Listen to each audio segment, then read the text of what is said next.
At 6:03 Zulu somewhere over the North Atlantic, a 69-year-old aircraft is holding a racetrack pattern at 26,000 feet. It is burning fuel it cannot spare to stay in a position it cannot leave. Beneath it, closing at 350 miles per hour, is a shape that does not officially exist on any radar screen within 400 miles. The aircraft closing from below costs $2 billion per airframe. Its radar cross-section is comparable to a large bird. And right now, despite everything it cost to build and everything it was engineered to do, it is running on fumes. Before we dive in, comment where you are watching from and click subscribe. The B-2 Spirit is the most capable strategic bomber ever constructed. Its stealth shaping was refined across more than a decade of classified development. Its low observable coating is maintained to tolerances measured in thousandths of an inch, inspected after every flight, repaired before the next one. The aircraft was specifically engineered to defeat every radar system, every surface-to-air missile network, and every integrated air defense grid that a peer adversary can field. It can fly from Whiteman Air Force Base in Missouri to the other side of the planet and deliver 16 2,000-pound precision munitions into a heavily defended target without appearing on a single enemy radar screen. That capability is real. It has been demonstrated in combat. But it exists for one reason that has nothing to do with stealth technology. It exists because one person lying flat on their stomach in the tail of a 69-year-old tanker aircraft can guide a 48-foot metal tube into a hole the size of a dinner plate on top of an aircraft moving at 350 miles per hour in the dark. Remove that person, remove that procedure, and the B-2's combat radius collapses to a fraction of its advertised operational value. The most sophisticated strike aircraft in the American arsenal is only as capable as a mid-century gas station, and the hands of one enlisted operator will allow it to be. The KC-135 Stratotanker entered service in 1957. It was designed in the same engineering era as the Boeing 707, shares the same basic airframe and wing geometry, and in most respects looks exactly like what it is: a Cold War-era transport aircraft that someone stripped down to the frame and rebuilt around fuel tanks. 4 CFM56 turbofan engines hang under swept wings. A cargo deck runs the length of the upper fuselage. Below that deck, in the space where cargo would otherwise sit, fuel. Approximately 150,000 pounds of JP-8 jet fuel per sortie. Enough to extend the range of a dozen tactical fighters by several hours. Enough to give one B-2 the fuel load required to strike a target halfway around the world, and with additional tanker rendezvous points on the return leg, they bring both crew members home. The KC-135 does not carry weapons. It does not have a combat role in any conventional sense. What it carries is the ability to make other aircraft's combat roles possible at ranges they could not otherwise reach. Without the KC-135, the B-2's global strike mission simply does not exist. 3 people operate this aircraft: a pilot, a co-pilot, and the boom operator. The boom operator's station is not a cockpit. It is not a traditional crew position with a seat and a harness. It is a prone position at the very tail of the aircraft, flat on the stomach, face angled down, looking through a reinforced window set into the belly of the fuselage. 26,000 feet of open sky beneath that glass. In daylight over land, there is at least a visual reference. Over the Atlantic at night, there is nothing. No horizon line, no ambient light from below, no reference point of any kind. Just the boom, the gauges, and whatever is rising from the dark. The operator runs this station alone. No automation assists the boom on this variant of the aircraft. No remote camera relay. No computer-assisted guidance.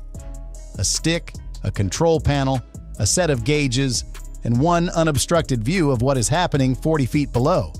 Fewer crew members than a fast food shift. Substantially higher consequences for a lapse in concentration. The refueling boom is a rigid telescoping tube mounted beneath the KC-135's tail section. Retracted, it measures 28 feet in length. Fully extended, 48. At the tip, two small aerodynamic control surfaces called rudder vaders allow the boom operator to fly the tube independently through the air beneath the tanker. It is not passive equipment. It does not trail behind the aircraft and wait for someone to fly into it. That is the Navy's probe and drogue system. A fuel hose with a basket at the end that trails in the tanker's wake while the receiving pilot flies their probe into the basket. Workable. Flexible across multiple aircraft types. The Air Force considers it insufficient for high-volume fuel transfer. The KC-135 boom delivers fuel at roughly 600 gallons per minute. A probe and drogue system cannot approach that flow rate. For a heavy aircraft like the B-2 with large internal fuel tanks and a mission clock running, high transfer rate matters operationally. The boom is the reason Air Force aerial refueling is a different discipline entirely. The B-2 is now 40 miles out and closing. The boom operator transitions to the prone station. The window fills the field of view. Below the aircraft, the Atlantic at night is featureless black. No horizon, no reflection, nothing. The tanker's flood lamps activate, throwing artificial light into the airspace directly below the fuselage. Ultraviolet strip markers on the boom itself glow under UV illumination, giving the operator a reliable depth reference in a space where natural depth perception cannot function. The gauges show boom position along two axes, azimuth and elevation. Green arcs define the boundaries of the safe refueling envelope. Red marks the structural limits of the boom itself. The gap between those two colors is the entire available margin. Exceed the green and you risk bending the boom. Exceed the red and you risk structural damage to both aircraft and a refueling emergency at altitude with no viable options. The B-2 rises from below and behind. No navigation lights, no position strobes. Stealth aircraft do not broadcast their location. What the boom operator sees first is a shape. A shadow darker than the surrounding dark, growing in the window without making a sound, without producing a radar return on the tanker's own systems, and without any visible feature that makes it easy to judge scale or distance. Then the scale becomes apparent. A wingspan of 172 feet, a flying wing configuration with no vertical tail surface at all. The Spirit's yaw control comes entirely from split drag rudders at the wingtips, panels that open differentially to create asymmetric drag and induce a turn. Pitch and roll come from 11s spanning the full trailing edge of the wing. Just every one of these surfaces is in continuous motion before the aircraft even arrives at the contact position.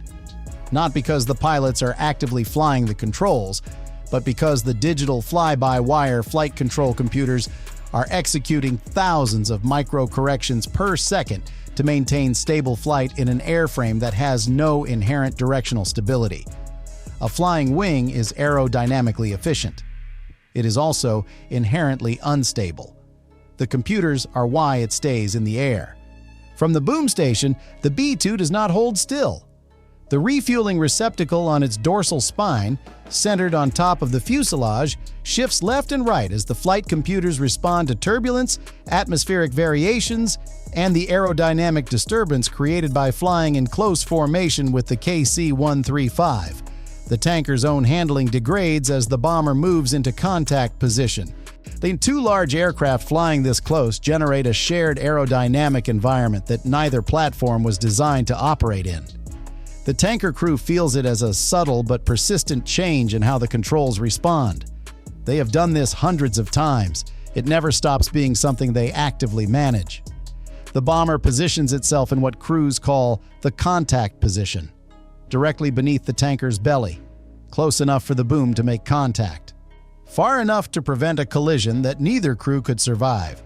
The vertical separation between the tanker's lower fuselage and the top of the B-2's wing at this point measures approximately 17 feet. At 350 miles per hour, that gap closes in roughly half a second. If either aircraft deviates from its assigned position by more than a few feet in the wrong direction at the wrong moment, there is no recovery procedure that applies. The refueling receptacle on the B-2 sits flush with the dorsal skin during normal flight. The low observable coating is maintained across this surface seamlessly. No raised edge, no visible seam, no discontinuity that would produce a radar return.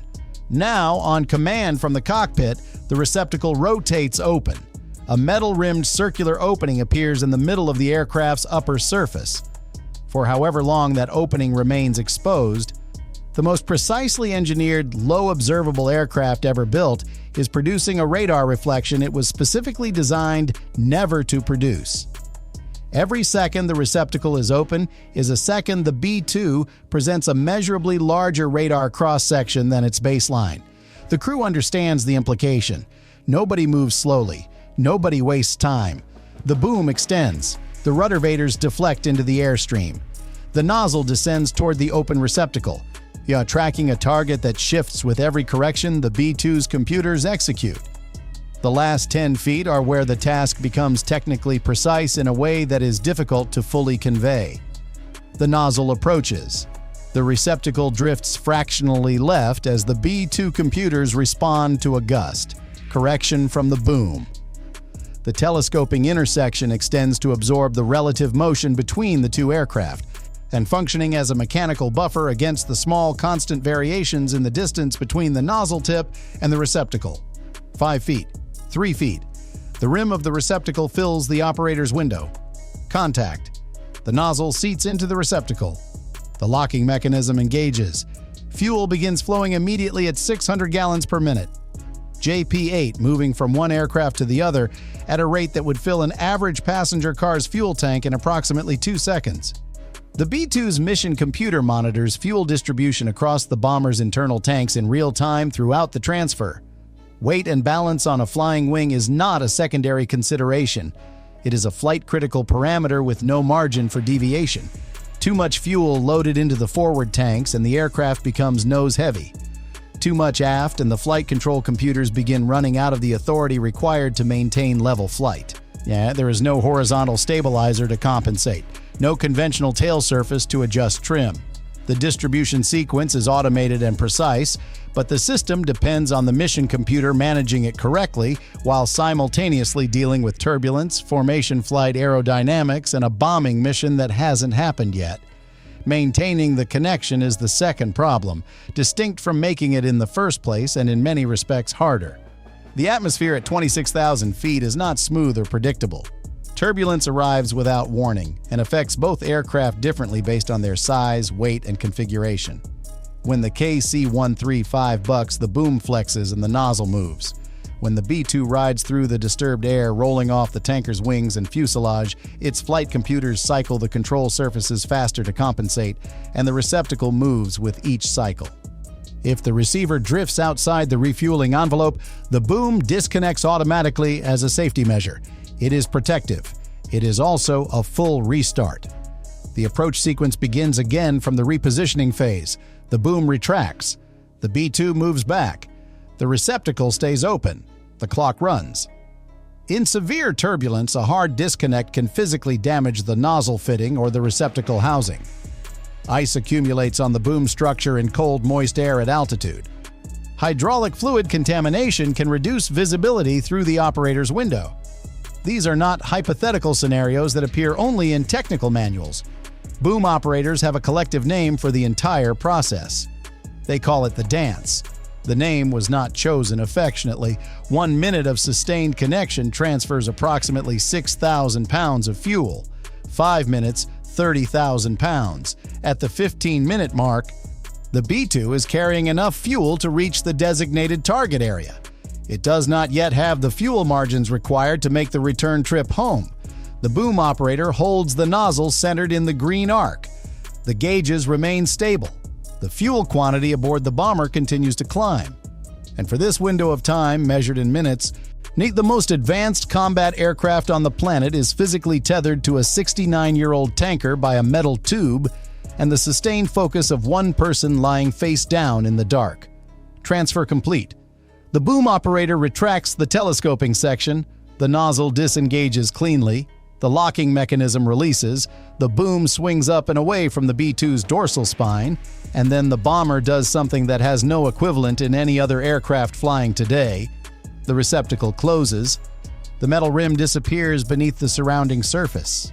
The low, observable coating seals across the opening to within thousandths of an inch. From the perspective of any radar system now illuminating that area of sky, the opening simply ceases to exist. One antenna rotation ago, there was a reflection. Now there is nothing. Smooth, continuous, invisible. The B-2 drops away from the tanker, nose angling down, descending, dissolving into the dark below the flood lamps. The boom operator watches the shape shrink in the window until there is no shape left to watch. No lights, no heat signature visible from this angle, no radar return. The aircraft was there, and then, by every measurable indicator available at this range, it was not. The KC-135 banks back onto its racetrack heading. Another receiver is already on the schedule. The operation continues on both ends simultaneously. The B-2 crosses into denied airspace at an altitude and on a heading that will remain classified for a very long time. Radar installations at multiple sites sweep the sky in overlapping coverage arcs. Surface-to-air missile batteries operate in standby mode, their acquisition radars pulsing at calibrated intervals, sweeping for anything that does not belong in the electromagnetic environment above them. They find nothing irregular. An operator behind an S-400 acquisition display sees clean returns across his entire assigned coverage zone. What he cannot see, and has no means of detecting, is that 40,000 pounds of precision-guided munitions have been inside his coverage zone for the past 11 minutes and are now directly above the intended target area. The weapons bay doors remain closed. Opening them prematurely would produce a radar return that no airframe shaping or surface treatment can fully suppress. The doors will open for exactly as long as the release sequence requires, not 1 second longer. Inside the bay, a rotary launcher holds 8 GBU-31 Joint Direct Attack munitions, each one weighing 2,000 pounds, each one currently without finalized target coordinates. The mission computer holds that data and will transmit it through the weapon's umbilical connection at the moment of release, not before. This is not an oversight. It is a deliberate design choice. The target set can be updated at any point during the flight, including during the final approach, based on intelligence that did not exist when the aircraft departed Missouri hours earlier. The moment arrives. The bay doors open. The airframe shudders as the aerodynamic profile changes and the flight computers immediately compensate. Through the umbilical, the mission computer transmits GPS coordinates, wind speed data at multiple altitude layers, current barometric pressure, and planned angle of impact. The weapon's guidance computer processes all of it in milliseconds. The suspension hooks release. Pneumatic ejectors push the munition clear of the bay at 4 feet per second. The umbilical breaks at separation. The thermal battery ignites. The fusing system begins its arming sequence. Tail fins deploy and lock. The GPS receiver acquires satellites. 4, then 6, then 8. The first guidance correction occurs 2 seconds after separation. A small adjustment. Were loaded in Missouri, refined during the 1990s, and then used to create a set of coordinates that were loaded in Missouri, refined during the Atlantic transit, and confirmed above the target. The bay doors close. The B-2 is already turning for home. A 37-hour round trip that began in Missouri and will end in Missouri with nothing but ocean, darkness, and a series of aerial refueling rendezvous points between those two moments. The weapon falls in silence behind it. No engine, no propulsion of any kind. Gravity and aerodynamic geometry carry it toward the target. The guidance system does not stop correcting. The radar altimeter activates in the terminal phase, providing precise above-ground altitude data into the guidance loop. The last correction moves the computed impact point by a matter of inches, and somewhere over the North Atlantic, a KC-135 is holding a racetrack pattern. Boom extended into the dark beneath the tail. Operator prone, gauges lit, waiting for the next aircraft on the schedule. Because the math for the B-2's return trip is identical to the math that governed the outbound leg. The bomber still needs the tanker. It always does. That dependency does not change with the sophistication of the aircraft or the nature of the mission. The B-2 can penetrate any air defense system on the planet. It cannot refuel itself.